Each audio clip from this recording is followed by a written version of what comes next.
Hello, beautiful people! So, ito nga yung pinagkaabalahan ko ngayon, guys. Every spring, ayan, binabalik ko yung aking parang sako yan. Pinagtatamnan ko yan para sa summer. Meron akong bukod sa mga pots, dyan ako nagtatanim. So, usually, ang tinatanim ko naman dyan, ayan, potatoes. So, pakikita ko sa inyo how I do it. Ayan. Sinasalin ko na yung mga lupa.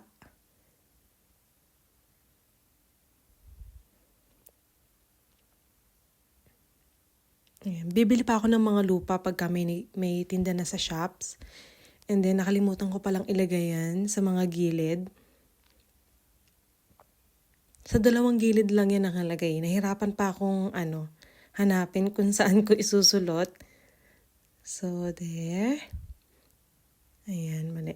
Sa kabila pala. Ayan, nasulot ko na yung isa. And then yung isa naman, gawin ulit natin. Duktong-duktong. 4 lang siya. And then walang butas dun sa pinagsulutan ko. So, dun ko sa kabila isusulot. Ayan. Para medyo tumayo yung sako. Ayan, ito pala, dito, pagka tinatanggal ko yung sako na yon, dito ko sinasalin. So, kukuha ulit ako ng mga lupa dito. Ayan yung kahoy, kung nakikita nyo, bumagsak yan nung may bagyo. Hindi pa naaayos ni Daddy. So, ayan. Diyan ako kumuha ng mga lupa. Diyan ko tinatanim yung mga kamatis ko. So, ito na yung mga potatoes na itatanim ko muna. Kailangan ko na yung itanim para bago mag-end yung summer this year, makaka-harvest na ako. So, ayan.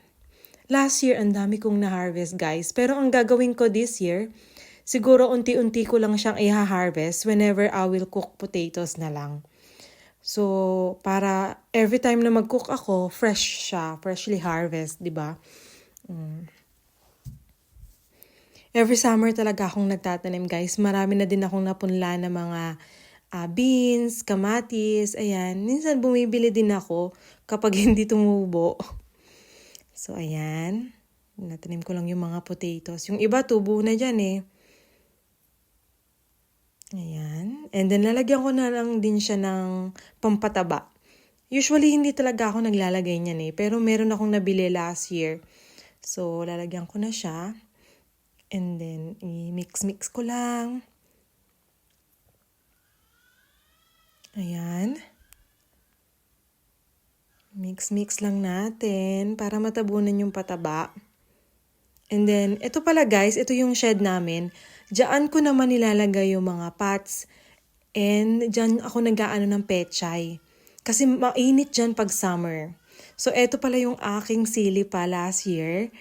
Tinabi ko siya kasi pinasok ko yung iba namatay na. Inilipat ko siya sa malaking pot. Yun lang!